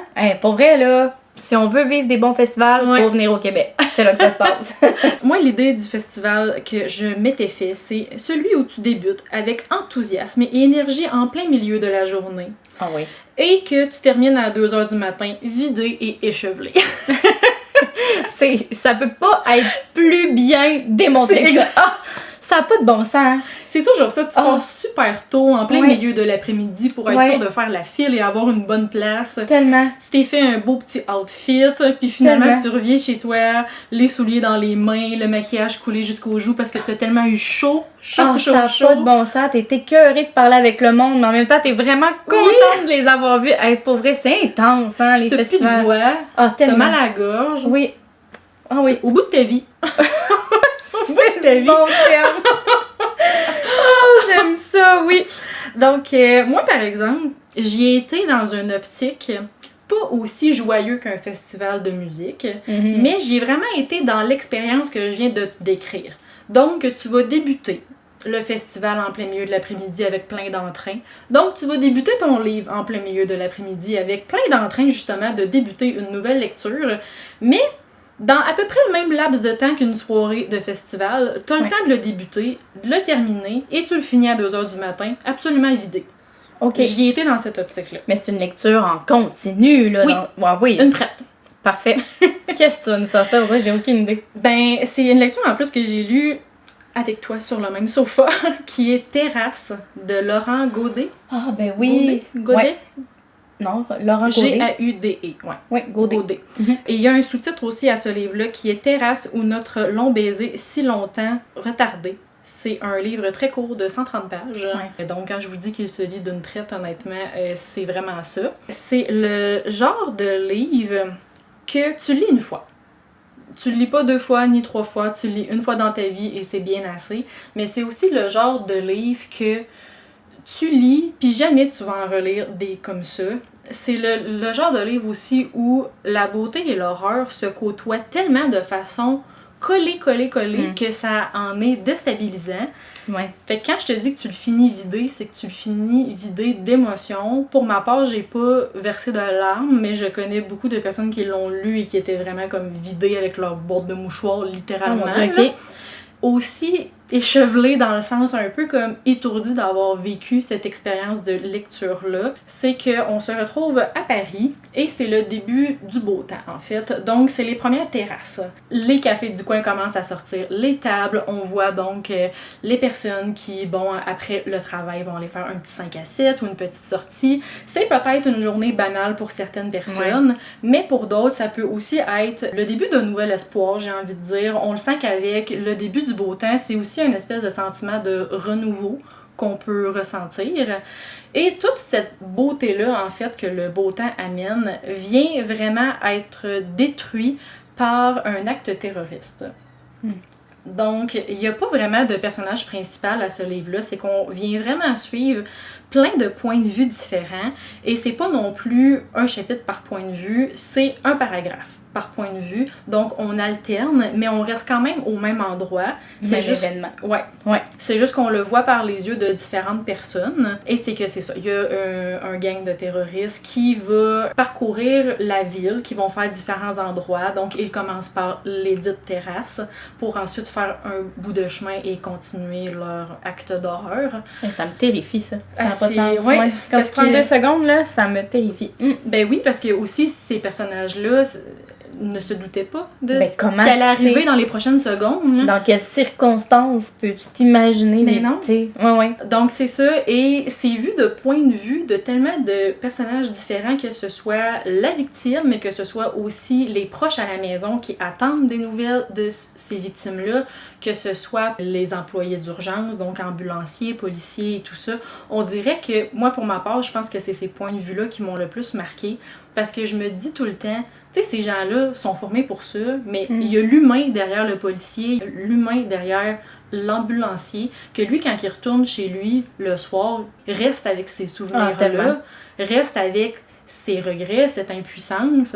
Donc, je pense que le récit comme met ça en lumière, mais c'est tellement écrit avec une écriture incroyable, honnêtement. C'est le genre de livre que je lisais une phrase, puis je la relisais, pas parce que je l'avais pas compris, mais parce que c'était tellement beau. Si j'étais le genre de personne qui annotait ses livres, j'aurais tout surligné. C'était magnifique, mais en même temps, tu sais, cette beauté-là qui côtoie cette horreur.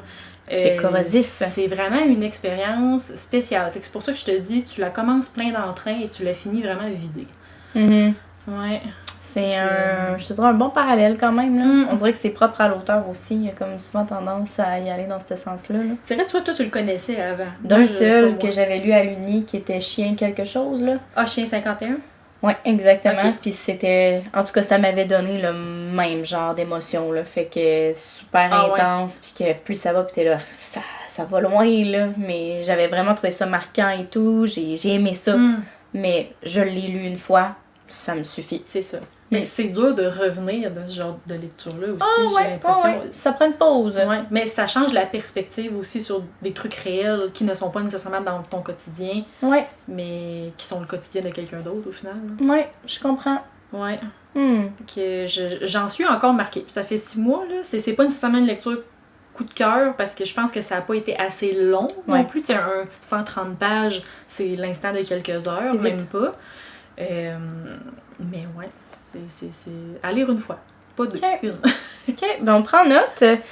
De ton côté. Ouais, de mon côté, ben évidemment, j'y vais avec le même genre de vibe que toi. Mais là, autant d'habitude, je mets des boucliers par rapport aux autres en disant comme « Ne me lancez pas la pierre, s'il vous plaît, aimez-moi! » Que là, je suis là, Cindy, ne me lance pas la pierre, aime-moi!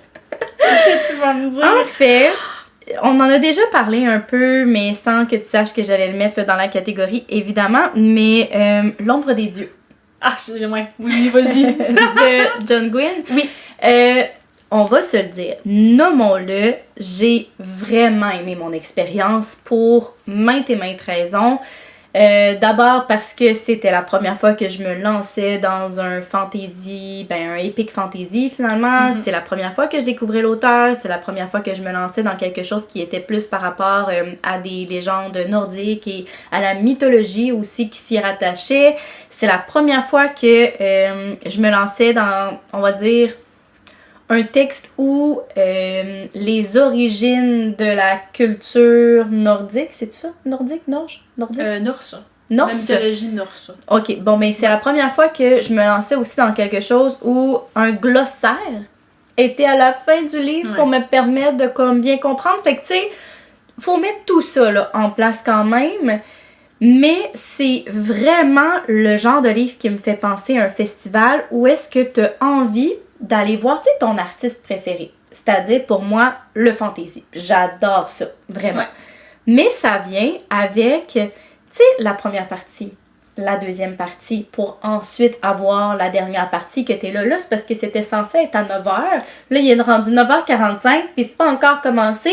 Où es-tu, là? Oui. Tu sais, on dirait que le livre me fait ressentir le même genre d'événement dans la mesure où est-ce que j'ai l'impression qu'il vient en plusieurs parties, ce qui est vraiment correct. Mais de se lancer dans ces différentes parties-là, j'ai l'impression d'avoir été essoufflée dans la mesure où est-ce que je suis là. Je le vis. Puis on dirait qu'il faut tellement être conscient du moment présent pour emmagasiner le plus d'informations possible que du moment où est-ce que, par exemple, tu t'en vas à la salle de bain comme dans un festival, ben ça vient avec la crainte de peut-être pas retrouver ta gang d'amis après. Ouais. Ça vient aussi avec le fait que, mettons, là, on est entre adultes de consentants ici, tu vois de la bière passer, t'hésites, j'en prends une ou j'en prends deux parce que je sais pas quand est-ce que le prochain tour va passer. Ben, on dirait que c'est le même genre de livre qui me fait vivre ça aussi, où est-ce que je me dis, il faut que je lise plusieurs chapitres à la fois parce que j'ai l'impression que si je prends une pause entre ces différents moments-là, je vais perdre le fil. Puis si je perds le fil, ben mon expérience sera pas la même. Fait que j'ai vraiment l'impression que ce livre-là on va dire me procurer ce genre de ressenti-là. Et j'en parlais justement avec JSPJ parce que bon, on l'avait lu les trois ensemble. Puis on en est venu à la conclusion où est-ce que, on sait que c'est une trilogie. Ouais. Et j'ai l'impression que l'auteur a écrit tout et s'est dit comme, ben je vais venir couper à certains moments qui va être mon livre numéro 1, livre numéro 2, livre numéro 3, où est-ce que j'ai l'impression que ce qu'on a vécu du premier tome était finalement, on va dire, le prologue. J'ai l'impression que tout ça a été mis en scène pour se dire, ok, bon, mais maintenant que vous connaissez tout ça, que ce soit en lien avec les personnages, que ce soit avec le territoire, que ce soit avec les différents trucs de mythologie là, qui s'amènent avec les grandes guerres et autres, ben là, tu sais ça. Voici là où est-ce que je t'amène pour le tome 2, puis je suis là, ok, tu sais, c'est comme un, on va dire quelqu'un dans son festival qui se dit, hey, ben je te drop mon premier album, c'est pas mes chansons les plus connues, mais comme à la fin, là, dans mon rappel, là, c'est là que je vais te sortir mes 2-3 tunes que tout le monde va chanter en même temps. Ben, je l'attends encore, là, cette 2-3 tunes-là, tu sais. J'ai vraiment aimé ça. Pour moi, c'est genre un 4 étoiles et peut-être un petit peu plus sur 5, ce que je considère comme étant vraiment, vraiment excellent. Mais je peux pas m'empêcher de dire que ça a été vraiment coûtant. Où est-ce que je suis sortie de là, avec les cheveux bien débouriffés parce que j'ai voulu me les arracher à quelques reprises parce que moi, il y a des mots que je suis là. Pourquoi les mettre si finalement tu me dis jamais qu'est-ce que ça veut dire? Du genre des formules magiques, là, en machin de telle langue, là. Pourquoi les mets-tu? Je les lirai pas. Tu me dis pas qu'est-ce que ça veut dire. Fait que toujours bien que tu me mettes 3 phrases, là, back-to-back, là, en langue impossible à prononcer. Ben moi, je t'annonce, mon ami, que comme je vais sauter à la ligne d'après puis comme je vais continuer parce que je comprends pas ce que tu me dis, t'incantes.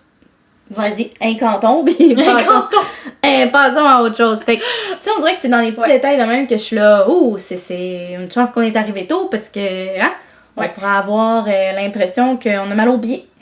Fait que c'est ça. Mais on dirait que je suis surprise, pis pas.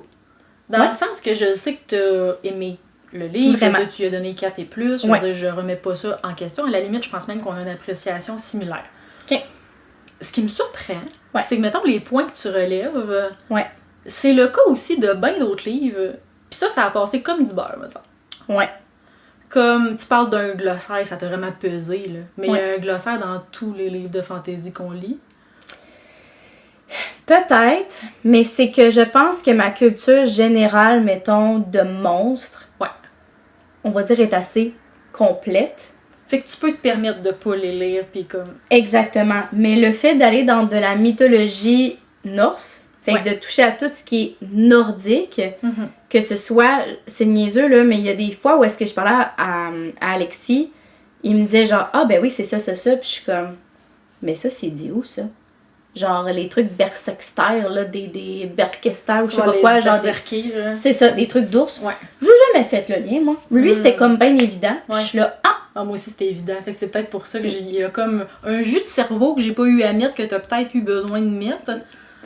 Peut-être, tu sais, puis je veux dire, je pense pas que mon chum, c'est la personne qui en connaît le plus sur tout ce qui concerne la mythologie nordique, mais j'ai l'impression qu'il y a certains jeux vidéo, par exemple, auxquels il a joué, qui était en lien avec des créatures ou peu importe, que lui, il a eu le référent immédiatement. Puis moi, j'étais... God of War, j'imagine. Genre, exactement. Que moi, je suis, là...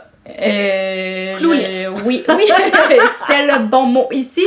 Où est-ce que je suis là? Ben, je sais même pas comment me débrouiller là-dedans. Là. Puis, tu sais, j'allais sur Reddit ou j'allais sur Pinterest pour essayer de me faire une idée. Puis, même là, je trouvais que c'était pas clair. Fait que j'ai l'impression que l'auteur a pris pour acquis que ses fans, que son auditoire, en fait, avait vraiment comme une certaine petite base, que j'ai clairement pas, on va se dire. Puis on dirait que moi, patauger là-dedans, là, c'est comme ça, on m'avait pitché dans l'eau puis que je sais pas nager, puis ben fais le chien, puis je suis là, mais faire le chien, c'est quoi ça, cette nage-là? Mais là, je pense que ça, là, c'est un trait, par exemple, de la fantaisie épique. Ça je pense qu'ils s'attendent déjà à ce que tu aies une base, ou du moins, ils s'attendent pas, mais comme, il y a beaucoup de choses qu'il faut que tu déduis par toi-même, il y a beaucoup de liens qu'il faut que tu fasses par toi-même. On ne te tient pas tant que ça par là. Ah non, vraiment pas, là. Vraiment, vraiment pas. Puis c'est vraiment correct, là, dans le sens que je vais assurément lire le deuxième tome. Mais comme on se disait avec les gars, c'est assez dérangeant pour se dire comme, là, ça aurait été le fun de voir que tu nous mettes, là on parle nous parce qu'on n'a pas vraiment de connaissances là-dedans, mais plus d'informations sur les différents dieux, puis le fait qu'ils puissent avoir des enfants ensemble, mais de plein de sortes d'animaux différents. Tu sais, on dirait que tout ça, je suis là, ok, je savais même pas qu'un blaireau était possible si je sais pas qui puis je sais pas qui se sont mariés ensemble, ou qu'un renard est possible si je sais pas qui puis je sais pas qui étaient des frères et sœurs, ont eu comme un match ensemble. Je suis là, bon ben coudonc, c'est là de même que je l'apprends à la fin d'un livre finalement. T'sais. Mais ce que je dis là, il n'y a pas de divulgateur, la gang, inquiétez-vous pas. Là. Est-ce que tu as trouvé que, mettons, tout ce qui était par rapport aux dieux, c'était quand même amené au compte-gouttes? Parce que moi, je trouvais qu'on nous l'amenait quand même tranquillement, ou est-ce qu'au début, on nous parle beaucoup d'un certain dieu, puis ensuite de ça, on nous en inclut un autre au bout d'un autre chapitre, puis c'est comme construit graduellement. Oui, ça allait, mais je trouvais que la goutte était vraiment, vraiment trop serrée, là. Elle passait pas dans l'entonnoir, là. C'était comme... C'est comme, tu sais, quand t'as une goutte dans l'œil, que t'es là, peux-tu juste finir par tomber, s'il vous plaît? On dirait que comme j'avais ce ressenti-là, où est-ce que je pense que j'aurais aimé avoir un détail plus complet sur ce qui nous était donné. Tu sais, je trouvais qu'il y avait des trucs qui étaient plus évidents, du genre le dieu Ra, qui est comme Rota. Ben, c'est évident, on dirait que de par mes connaissances générales, que ce soit un traître. Tu comprends? Que ce soit un peu la racaille. Que ce soit lui qui foute un peu la merde. Mais ça va de suite. Exactement, tu sais, même affaire pour le serpent. Mais il y en a d'autres que je suis comme, ben moi, je sais pas l'ours. Je sais pas, moi, le loup, je veux dire, j'ai pas assez de connaissances pour me dire que j'étais censée me débrouiller là-dedans. Là. Tu sais, on dirait que c'est plein de petits détails comme ça que je suis comme, mais c'est quoi la relation? J'aurais aimé ça que tu me le donnes un peu plus grossièrement. Ouais. Mon avis. Mais je pense aussi qu'il y a une partie de ça que c'est un tombeur. Ben, c'est On ça. est dans l'introduction de tout, là. Chaque personnage ont leur propre quête, font leur bout de chemin. Puis là, où est-ce qu'on en est rendu à la fin du tome 1, c'est quand même assez clair où est-ce qu'on s'en va pour chacun. Ouais. On sait aussi c'est quoi l'intrigue principale, mais on Dans l'a les dernières construit. phrases. Oui, c'est ça, mais on l'a construit tout Oui. le long du livre pour se rendre Mais là. c'est surprenant, tu sais, dans la mesure où est-ce que si on n'a pas l'habitude d'en lire, je veux dire, c'est un tome 1 Ouais. qui sert d'introduction. C'est chargé quand même. Fait que, tu sais, je veux dire, ça l'a pris peut-être 3/4, on va dire, du livre pour vraiment cibler, OK, la quête de chacun de mes 3 personnages, ça se trouve être quoi? Tu sais, il se trouve être où dans la map monde? Il se trouve à vouloir espérer quoi pour la fin, on va dire, du livre? Parce que clairement, ça ne sera pas résolu, et c'est correct, tu sais, résolu plutôt. Mais au même principe, tu sais, on arrive, puis encore là, je ne divulgâche rien, promis la gang, mais on arrive dans les dernières pages, il se passe énormément de choses qui se terminent abruptement. Puis là, t'es là, OK, finalement, c'était juste un petit appetizer, là. C'était un petit encas, là. Il n'y a rien, finalement, qu'on me donne, là, pour dire, hey, je peux vivre, là, ma guerre épique en ce moment. C'est juste comme une petite mise en bouche. Faut que j'aille voir dans le tome 2, où est-ce que, là, j'ai l'impression que c'est là, qu'on va, comme, tout avoir accès. Fait que la relation entre ce que j'ai pu lire avant de fantasy, juste point, là, de fantasy, est vraiment différent, où est-ce que j'ai pas l'impression que c'est un épisode, mais vraiment comme une grande séquence qu'on est venu fractionner, tu sais. Mais voilà. Mais je pense que pour les gens qui aiment beaucoup le développement de personnages, ils vont être servis. Ah, 100%. Parce que, tu sais, on disait que justement, cette fin de tome 1-là se termine abruptement dans les événements. Oui. Mais j'ai l'impression qu'il y a beaucoup qui a été misé, en fait, sur une espèce, pas de résolution personnage, mais que chaque personnage a peut-être un peu plus, soit un titre où on comprend qui ils sont, puis même le personnage en soi comprend un peu plus qui il est. On dirait que tout a été mis vers les personnages, pas vraiment nécessairement vers et on s'y attache, là, je veux dire, on a assez de stock pour se dire qu'à la fin du tome 1, on adore les personnages, puis on leur souhaite donc que justement leur quête puisse s'achever et tout, à un point où est-ce que quand il y a des trahisons ou quand encore les personnages vivent des déceptions, t'es vie, là. Ouais. T'es vie par procuration, là. C'est vraiment puissant, en fait, là. J'ai vraiment aimé ça. Mais de manière générale, ces éléments-là, je trouve qu'ils peuvent pas être comme cachés, mettons. Ouais.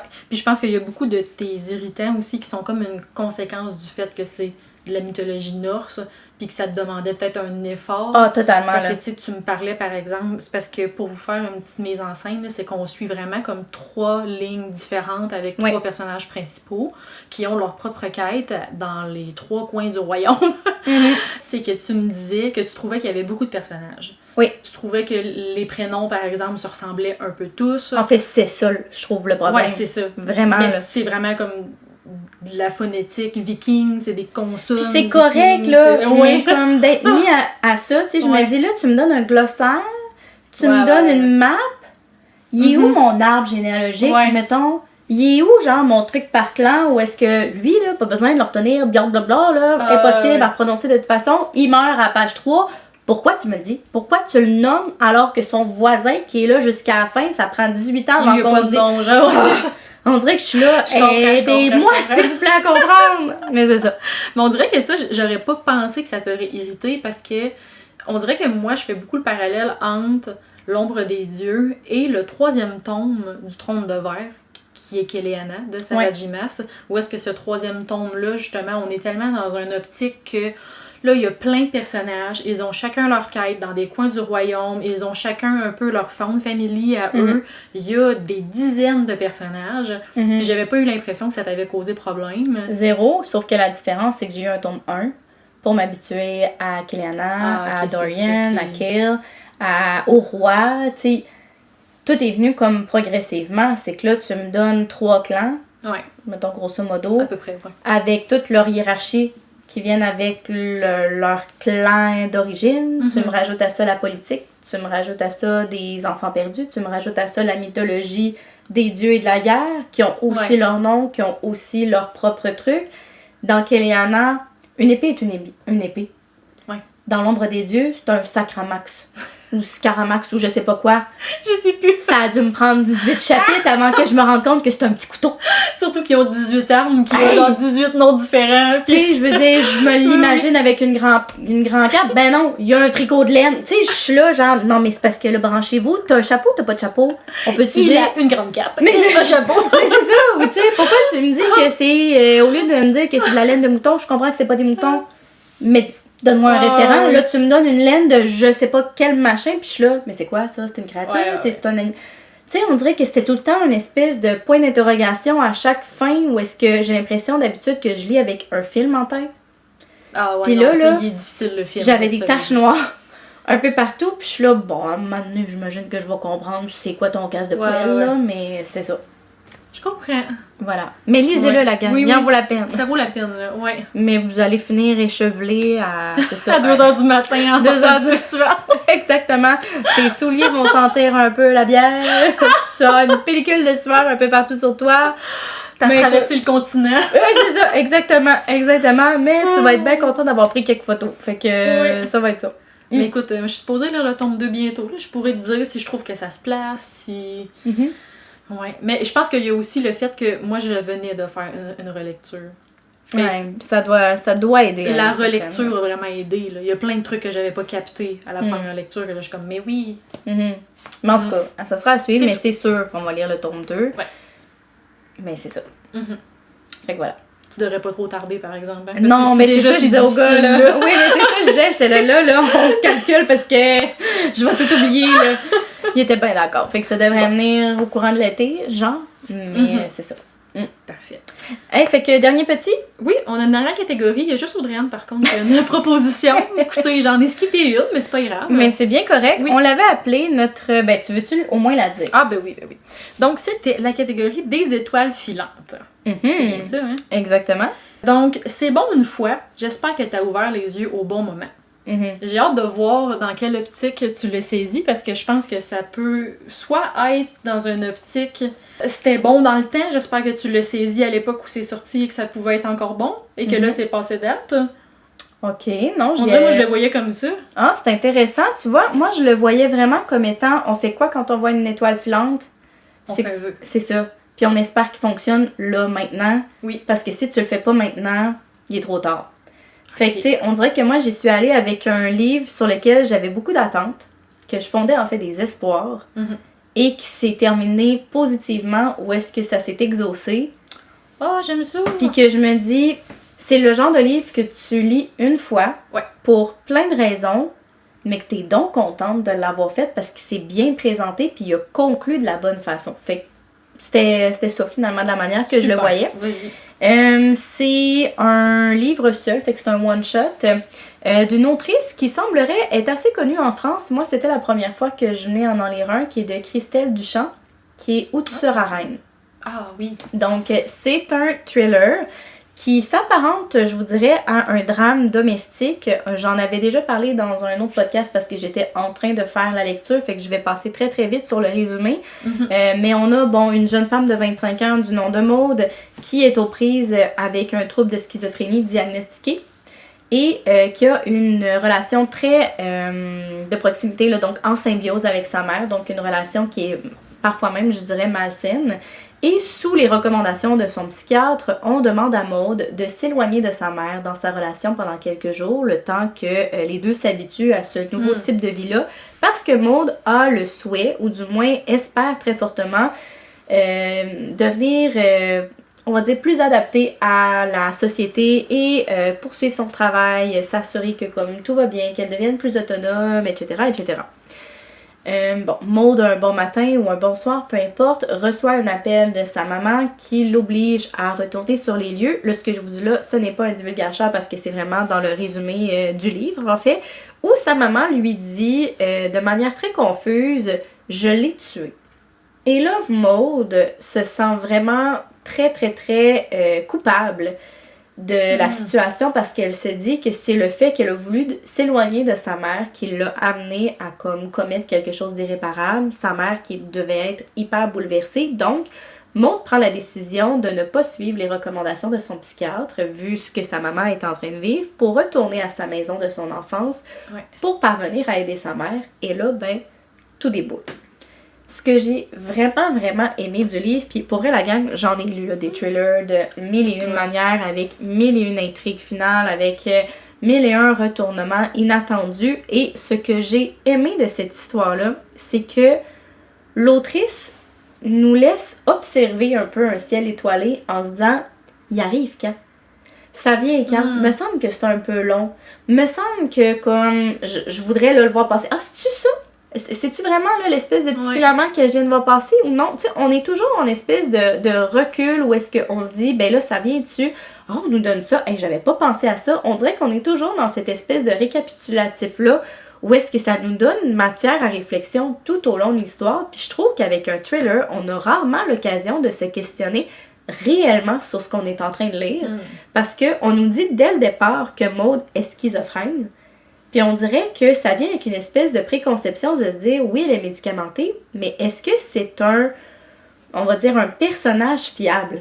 Puis on dirait que vu qu'on a cette information-là dès le départ, ben on se remet en question du début à la fin. Puis c'est vraiment, vraiment intéressant parce que on n'est pas surjoué. On nous donne accès à un personnage qui est très vulnérable, qui est très, on va dire, sain, qui est très intelligente, qui est très au courant de ses moyens et autres. Puis on se dit, ben coudonc, elle l'a-tu imaginé? Ben coudonc, la mère, est-tu vraiment ce qu'elle dit être? Ben coudonc, cette relation-là, est-ce qu'elle est vraiment si malsaine que ça? On dirait que cette relation-là, entre les deux personnages qu'on suit, est vraiment, vraiment intéressante. Puis, bien évidemment, avec la fin, ben, t'es là, c'est ça, la bouche à terre. En tout cas, moi, j'ai rien vu venir. Les commentaires sur les réseaux sociaux vont dans le même sens que moi, où est-ce que la finale est vraiment, vraiment le fun et incroyable. C'est vraiment une lecture qui donne envie, justement, d'espérer une étoile filante, parce que j'ai l'impression que c'est pas le genre de livre qu'on peut tomber, on va dire, facilement dessus. Mais une fois que tu le possèdes, t'es là, ben, hey, il y avait quelque chose de le fun là-dedans, c'était rafraîchissant. Puis le fait aussi que c'est mentionné dès le début qu'elle a la schizophrénie, on dirait que je me dis, tu sais, on n'est pas dans l'ancêtre du thriller où est-ce que le plot twist c'est qu'elle est schizophrène finalement. Non, on est vraiment dans quelque chose de plus rafraîchissant. Là. Exactement, puis ça me fait penser, quand je dis drame domestique, c'est qu'on a beaucoup accès à, on va dire, la psychologie des personnages, un peu comme on l'a eu dans Son silence, de Alex Michaelidas. Michaelide, ouais. Lui, là. Michaelinas, c'est ça, fait que ça me mélange, parce que c'est devenu ancré. Mais on dirait que, où est-ce que justement, on sait jamais de quel côté qu'on se situe dans la barrière, est-ce qu'on est avec des personnages fiables ou pas? Ben, on a le même genre d'essence avec Où tu seras reine. Puis honnêtement, c'est vraiment efficace, c'est vraiment, vraiment, vraiment intéressant, là. Ah, j'adore. Ça, c'est vraiment un des thrillers, je pense que je vais me laisser des... Ben, pour vrai, il en vaut la peine dans la mesure où est-ce que je l'avais vraiment vu en plus passer sur les réseaux, puis j'étais là, bon, c'est surfait encore, mais zéro, là, pour vrai, là, il en vaut vraiment, vraiment la peine. Mais en fait, suite à ta recommandation, j'ai vu plein de gens le lire. Ah, ben, écoute, donc tant mieux. Ouais, effectivement. Ouais, c'est vrai qu'il y en avait une couple, là. Mais non, c'est vraiment rafraîchissant. Ça se lit tout seul. J'ai eu l'impression, en fait, d'être comme une espèce de chasseuse d'étoiles filantes où est-ce que je cherchais les coins sombres. J'espérais le voir dans le ciel. Il y a comme une espèce d'attente. Aussi, là, exactement. Ouais. Exactement. Fait que, tu sais, l'action, elle est très lente, mais elle est juste à point. C'est ça qui mène à l'intrigue, je trouve, finale, qui vaut comme tous les petits chemins par lesquels on est passé auparavant, là. Donc, vraiment, je vous le recommande. Ah, super! On a vraiment eu des recommandations diversifiées aujourd'hui, je trouve. Hey, hein, c'est-tu pas le printemps? On a commencé dans l'été, puis là, on est comme dans la noirceur un peu plus, mais... Hey, non, mais c'est les nuits qui sont... Non, qui sont courtes. Oui, ils sont plus courtes. Bon... Le camping, les histoires d'horreur, tout ça, ça rentre tout là-dedans. Ben, garde, ça sera des lectures de nuit. Ben oui. Ça se lit bien. Pourquoi pas? Ben oui. On se trouve des raisons. Ouais, mais c'est ça. On en a-tu vraiment besoin? Non, je pense pas. Tu voulais-tu qu'on se fasse un petit segment de ce qu'on lit? Oui, ça fait longtemps qu'on l'a pas fait en plus, je pense. Bon, ben vas-y donc. Parfait. Hey, j'ai envie de te parler d'une fanfiction. Oh my god! Hey, ça fait longtemps! Oui, ça fait longtemps, mais parce que je me dis, tu sais, c'est pas nécessairement une lecture que je vais parler sur le podcast comme recommandation littéraire. C'est peut-être pas non plus une publication que je vais faire sur Ouais. mes réseaux, mais j'ai comme le goût de me faire plaisir puis d'en parler un peu, Ah, fait ben que ça go! se passe maintenant. Ben oui! Si jamais ce que je vais vous dire vous intéresse, n'hésitez pas à m'écrire sur le courriel qui est en description de l'épisode parce que malheureusement il n'est plus disponible en ligne, mais j'ai le PDF et le EPUB sur mon ordinateur, fait que ça me fait vraiment plaisir de vous l'envoyer si jamais. Donc, ça s'appelle Breath Mints and Battle Scar du nom Onyx and Elm, ce qui est un nom d'autrice là, Ouais. de fanfiction. Et là, on se situe en fait dans une fanfiction de Harry Potter, de ben oui. Dramion, donc Draco et Hermione plus particulièrement. On l'aime ce duo-là, hein? Ouf! Mais celle-là, honnêtement, là, on l'adore à un autre niveau. Ah ouais? Parce qu'elle est le top tier. Genre. C'est quelque chose. Ok! Où est-ce que, moi, à date, je suis quand même novice, là, côté fanfiction, mais ça me fait plaisir une fois de temps en temps. Oui. Mais à date, tout ce que j'ai lu se passait dans le même scénario. Ok. Donc, un coup, la guerre terminée et que Voldemort a gagné. Donc, des années plus tard. C'est pas mal toujours le scénario que j'ai lu jusqu'à maintenant. Et là, c'est pas ça du tout. C'est comme si tout ce qui existe, en fait, dans la série Harry Potter, s'était réellement passé. Donc, on peut pratiquement dire que c'est canon. Ok. Et là, on s'imagine qu'après cette 7e année, où est-ce que Voldemort a été Défait. défait, Ouais. c'est que le ministère de la Magie aurait obligé les étudiants à revenir à Poudlard pour une 8e année. Parce que pour reprendre, ça. en fait, leur 7e année, qu'ils n'ont pas vraiment faite parce qu'ils se sont battus pendant un an. Je comprends. J'aime ça. Donc là, c'est une obligation, en fait. Là. Ils n'ont vraiment pas le choix de se présenter pour faire leur 8e année. Tout le monde revient et font comme si de rien n'était et reprennent leurs petites habitudes dans leur classe, dans leur environnement, avec leur groupe d'amis. Et c'est que Draco et Hermione sont comme « Mais nous, on va pas bien, là. On va pas bien. Pourquoi, genre, personne n'est fâché de la situation? Pourquoi personne a des traumas? Pourquoi tout ça? » Et c'est que en fait, ils essaient chacun de leur côté de se guérir, mais ils sont détruits. Ce qui arrive, en fait, c'est que les Serpentards, qui sont des anciens mange-morts, ils ont tous vécu un trial, donc un procès. Et là, on leur a dit que, tu sais, ils étaient mineurs, donc ils peuvent retourner à l'école, mais c'est qu'il y a des sorciers, en fait, dans le monde des sorciers qui disent « Ouais, mais même s'ils sont mineurs, ils devraient avoir la peine de mort. » Donc, le baiser du détraqueur. Alors là, tous les Serpentards sont un peu sur le qui-vive à savoir, mais là, est-ce qu'on va redevoir passer au tribunal devant le ministère de la Magie? Et parmi tout ça aussi se crée la relation de Draco et Hermione, où est-ce que leur trame, en fait, c'est vraiment healing trauma together, là, dans le sens qu'ils vont essayer un peu de vivre leur frustration ensemble. Ouais. Mais honnêtement, là, c'est la première fois que je lis une fanfic où est-ce que je me dis que la personnalité des personnages qu'on connaît de la série est tellement bien représentée, personnifiée, dans le sens que Draco, c'est pas un héros. Il n'est pas gentil et il ne le sera jamais. Dans le sens qu'il essaie un peu d'avoir une relation, mais comme il est cruel, il est froid, il est en douleur, il n'a pas appris l'amour, il a été élevé dans un environnement familial de merde. Donc tout ça se reflète, là, il n'est pas soudainement un sweet boyfriend. Non, pas du tout. Non, pas ça ferait pas de sens. Non, puis à la limite, il est même dans un axe de vengeance, j'ai envie de dire, parce qu'il se dit, ben eux, là, Harry, Ron et Hermione, c'est comme le Golden Trio, puis eux, comme ils ont tout depuis le début, puis moi, ça fait 7 ans, genre, que je me fais chier. Non, vraiment. Et là, soudainement, comme eux aussi, ils ont la vie difficile, et je m'en réjouis. Fait que lui, il est comme un peu dans cet axe-là, tandis que Hermione, elle a vraiment comme beaucoup de frustration parce que ce qu'on s'attend d'elle, c'est qu'elle aille à ses cours, c'est qu'elle aille à plus, c'est qu'elle soit un peu la madame je sais tout qu'on est habitué qu'elle soit, puis elle est juste comme hey, j'ai pas la tête à ça, fait que arrêtez là d'essayer comme de me rentrer dans cette case-là. La guerre m'a changé, je ne suis plus cette personne. À la limite, j'ai vraiment envie de pas faire mes devoirs puis de crier, genre, puis vous comprenez pas que je me sens comme ça. Puis elle est aussi un peu comme une narratrice pas fiable, parce qu'on la suit de son point de vue à elle, mais comme elle-même, elle comprend pas comment elle se sent. Puis comme ils sont toxiques ensemble aussi. Mais les échanges sont les échanges! Ah ouais, c'est sûr! C'est excellent! Je te crois. Ouais, fait que c'est tout pour la partie. Je me suis fait plaisir en vous parlant de ma fanfiction. Mais là, tu as-tu fini? Je suis rendue à comme 75% environ. Ok, puis parce que tu sais, mettons... je sais pas à quel point, là, puis j'espère que je ne divulgacherai rien pour nos chers auditeurs, mais tu sais, mettons, là, dans ce qui existe d'Harry Potter, Ouais. on le sait que Hermione, normalement, elle a terminé avec Ron, qui ont eu même des enfants ensemble. Drago avec Mafalda ou Matilda, je sais plus quoi, Ouais, je aussi. sais pas avec qui, ouais. Puis après ça, t'as The Cursed Child, où est-ce qu'ils ont chacun leurs enfants respectifs. Ouais.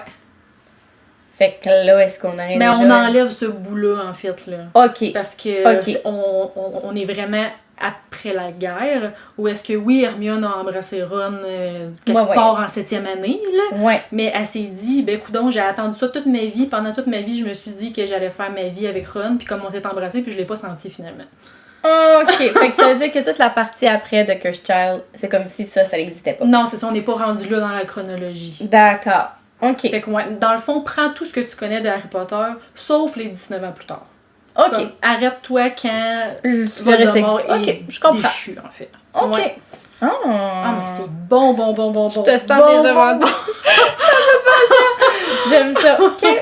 Mais tu sais, c'est parce qu'il y a tellement de potentiel avec eux. Là. Il y a autant le enemies to lovers, Ben oui. mais il y a aussi... Ah, je pourrais faire là, une liste de tropes qui fait en sorte que ça fonctionne. Ça fonctionne. J'y crois, mais c'est la raison pour laquelle on aime vraiment ce duo-là. Aussi. Mhm. Qu'est-ce que tu lis, toi? De mon côté, je suis avec une lecture commune, encore avec mes partners. J'avais hâte que tu m'en parles. En plus. Vas-y. On est dans Silo de Hugh Howley. Howey. Howey? Howey. Howey? Ok, bon, Ouais. lui. Là, je suis au premier tome et c'est une grande surprise dans la mesure où est-ce que là, j'ai pas grand-chose de lu. J'ai peut-être 150 pages de lu quand sur même, là. les, quoi, 600, genre? 600 quelques? Ouais, exactement. Puis, surprenamment, je pensais que ça serait une lecture plus difficile, plus ardue, vu qu'on est dans quelque chose qui est plus apocalyptique, bon, science-fiction et autres. Fait que je m'attendais à un niveau, on va dire, un petit peu plus complexe au niveau de comment me situer dans l'univers comme tel. Puis pour vrai, là, gros zéro, là, c'est vraiment accessible, chose que je suis vraiment étonnée. C'est super fluide, ça me parle, il y a des chapitres d'à peu près 6 pages, puis après ça, on passe à autre chose. OK. Il y a des changements qui peuvent se faire entre le présent et le passé. C'est vraiment intéressant parce que on nous dépeint des personnages comme ils sont, mais sans nous dire, on va dire, ou du moins nous biaiser comme lecteur à savoir, ben lui, est-ce que je suis censée l'aimer ou pas? On nous laisse comme vraiment le choix, ou du moins la possibilité de tester un peu la moralité de ce personnage-là au fil de l'histoire, avant même on va dire qu'on se donne une idée avec les quelques descriptions ici à droite là, qu'on pourrait nous donner au départ. Fait que c'est vraiment intéressant parce que des fois où est-ce que tu t'attaches à des personnages, pis t'es là, hey, mais non, mais je peux pas, ils viennent faire de quoi, pis c'est vraiment à l'encontre de mes valeurs, puis l'autre qui était là, oh, comme pas que ton trou, pis t'es là, oh, comme let's go, tu sais, vas-y dans cette voie, fait que c'est vraiment, vraiment pertinent pour ça. Jusqu'à là, j'ai rien à dire de négatif, c'est vraiment chouette. Mais en même temps, je pense que c'est une des... En fait, un des gros sujets de ce livre-là, c'est la moralité, un peu.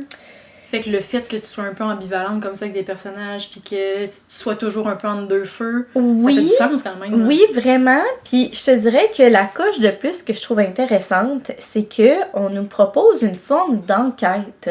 Chose que je ne pensais pas qu'on allait retrouver avec le livre. Pour faire une histoire très, très, très, très courte, mais on a un silo dans lequel sont placés des êtres vivants. Ces êtres vivants-là, nous pensons jusqu'à maintenant que ce sont les derniers qui peuplent la terre, le pays, peu importe. On ne nous donne pas plus de détails pour le moment. Et le silo vient avec 4 points de vue qui sont placés comme à la surface de la terre. Tout le reste se passe en dessous. Et on peut penser que le silo représente un peu la société où est-ce qu'on a des strates. Fait que plus tu es loin dans le silo, moins ta vie est signe de richesse, et on va dire je sais pas comment le dire, là, mais de richesse, finalement. Oui, ça représente la hiérarchie sociale. Oui, exactement. Puis, il y a certains moments dans la décennie où des personnes sont jugées coupables et ils doivent sortir du silo pour nettoyer les vitres et mourir, finalement. C'est comme une sentence de mort, finalement. Ouais. Et on commence l'histoire avec un des personnages qu'on a l'impression qu'on peut s'attacher. qui vient à quitter son stylo, qui vient à laver les vitres et bon, qui vient à faire ses choses. Et là, ce qui est comme intéressant, c'est qu'on se rend compte qu'il y a peut-être des petites magouilles. Une espèce de corruption qui se passerait pas nécessairement au plus bas, pas nécessairement au plus haut du silo, mais plus au niveau du milieu. Fait que ce qui veut monter va être un peu corrompu, ce qui veut redescendre va l'être aussi. Et on se rend compte que tout ça vient avec du matériel, vient avec des ressources ou autres, qui viennent vraiment à contaminer les deux extrémités. Puis là, on joue justement avec cette moralité-là au niveau des personnages, où est-ce qu'on sait pas trop sur qui se fier. Puis on sait pas trop non plus dans quelle mesure la réalité est telle qu'on la voit. Fait que tu sais, un peu l'allégorie de la caverne, de se dire, bon, ce que dehors est vraiment ce qu'on pense. Tout porte à croire que oui. Le haut de la pyramide, donc le haut du silo, nous dit que oui. Le bas, obviously, donc évidemment, nous dit que oui aussi. Mais il y a comme une espèce de zone grise où est-ce que tu dis, est-ce qu'il y a quelqu'un quelque part qui tire un peu les ficelles alors qu'on ne le pense pas, puis que c'est lui qui s'amuse à essayer de donner des petits ragots en haut, en bas pour influencer les autres depuis des années et que ça se maintient? On le sait pas. Parce que ce qui est intéressant avec Silo, c'est que chaque personne a une ombre. Donc là, c'est comme si, mettons, tu venais au monde, on t'associe à moi pour t'assurer que ma job, une fois que je vais mourir, que tu la fasses de la même manière, en tout point. Ok, oui. Fait que les naissances sont contrôlées en fonction des décès, finalement. La relève est là. Oui, exactement. Je comprends. Puis, tu sais, je veux dire, c'est la personne que moi, je suivais, évidemment, elle me léguait exactement dans les moindres détails, tout, et je le réapplique de la même manière. Fait que, est-ce qu'il y a un moment dans cette histoire où il y a une chaîne qui s'est comme... une maille, en fait, de la chaîne qui s'est comme déclippée, puis qui a décidé, elle, de poursuivre ce même déclippage-là d'année en année, en fait, de décennie en décennie avec son ombre, et qui a toujours créé le même chaos subtil. Ok. Tu sais, d'une génération à l'autre. Finalement, c'est vraiment, vraiment intéressant. Puis là, évidemment, l'enquête se poursuit dans le fait où est-ce qu'on suit une shérif. Et cette shérif-là, se rend compte qu'il y a des données qui sont effacées depuis des générations. Puis qu'on sait pas pourquoi, on sait pas de quelle manière. Bref, c'est ça qu'on essaie de mettre de l'avant. C'est vraiment, vraiment chouette jusqu'à date, là. En tout cas, moi, c'est un gros must. Je suis sûre que ça va être un coup de cœur. Ah, je suis sûre aussi. Mais j'imagine que ça doit aussi aborder peut-être l'espèce de conditionnement. Parce que quand les gens sont expulsés, en fait, du silo, comme tu dis, il faut qu'ils aillent laver les vitres. Mais pourquoi ils le feraient, dans le fond? Parce que c'est exactement la question qu'on se pose, puis qu'on sait ils pas. Ils vont mourir de toute façon. Ils sont comme, je me suis fait exiler par vous. Pourquoi je vous laverais vos vitres? Exactement. Et ils le font tous. C'est ça, oui. Mais pourquoi? Oui. Pas capable de le savoir encore, mais on s'est posé avec les gars la même première question. Là, c'est sans réponse. Oui. J'imagine qu'il y a un lien quelque part, mais c'est ça. Ah, super intéressant. Fait que voilà. Fait que vous nous direz si vous l'avez lu. Ce qui paraît, la série est excellente. Chose que je n'ai pas vue encore, mais ce sera à suivre. Ça a l'air qu'il est très fidèle aussi au livre. Mystère. Je veux rien me spoiler, fait que je veux pas en savoir plus, mais clairement, je pense que ça va être comme à voir après. Là. Fait qu'on conclut ici. On conclut ça ici, oui. Alors, je vous dis merci, évidemment. Je vous encourage fortement à ce que vous commentiez, que vous vous abonniez, que vous mettiez un petit 5 étoiles ici à droite ou à gauche. Je vous dirais que dernièrement, il y a comme une espèce de beau bouche à oreille qui s'est fait, ce qui a fait en sorte qu'on a eu plusieurs nouveaux abonnés ou encore de nouvelles écoutes qui se sont fait, là, que ce soit sur Spotify ou sur Apple. Fait que c'est vraiment, vraiment agréable pour nous. Parce qu'honnêtement, c'est comme notre manière de faire en sorte que notre contenu est comme diffusé le plus largement possible. Fait qu'on vous dira jamais assez merci pour ça. Puis évidemment, je vous invite à vous abonner si ce n'est pas déjà fait sur nos contenus audio. Puis oui, et je vais faire du pouce aussi avec ce que tu viens de dire. J'ai l'impression que sur YouTube, il s'est passé la même chose. Et je dirais que ce qui est difficile, je trouve, soit avec les balados sur Apple Podcasts, Spotify, sur YouTube aussi, c'est qu'on, nous, en tant que créateurs, on n'a pas de manière, en fait, de se promouvoir. Il n'y a pas nécessairement de profil où est-ce qu'on peut partager des choses. Gratuitement. On va se le nommer parce qu'on ne fait pas de sous ici, on le fait de bonté de cœur et par passion. Donc, ça passe vraiment par vous. Puis on a vraiment l'impression que vous êtes comme nos petits soldats derrière. On a vraiment l'impression que vous nous soutenez. On veut vous remercier de ça. Et ensuite, sur YouTube, j'aime toujours ça, vous poser des questions. Puis là, je trouve ça drôle parce qu'on a parlé de lecture estivale. On a commencé dans la légèreté. Ensuite, on a été avec un peu plus du lourd. Ouais. Et j'aimerais savoir, vous, en été, est-ce que c'est synonyme de légèreté, justement, ou est-ce que vous y allez dans votre éventail habituel? Je serais vraiment curieuse de savoir c'est quoi votre mood estival niveau littéraire. Surprenez-nous. Oui. On veut tout savoir. Sinon, pour jaser un peu plus amplement avec nous, ça va être sur nos réseaux. Donc, de mon côté, c'est le point lecture avec un point entre chaque mot. Et de mon côté, c'est arrêt, la petite barre de soulignement littéraire. Sur ce, à la prochaine! Bye!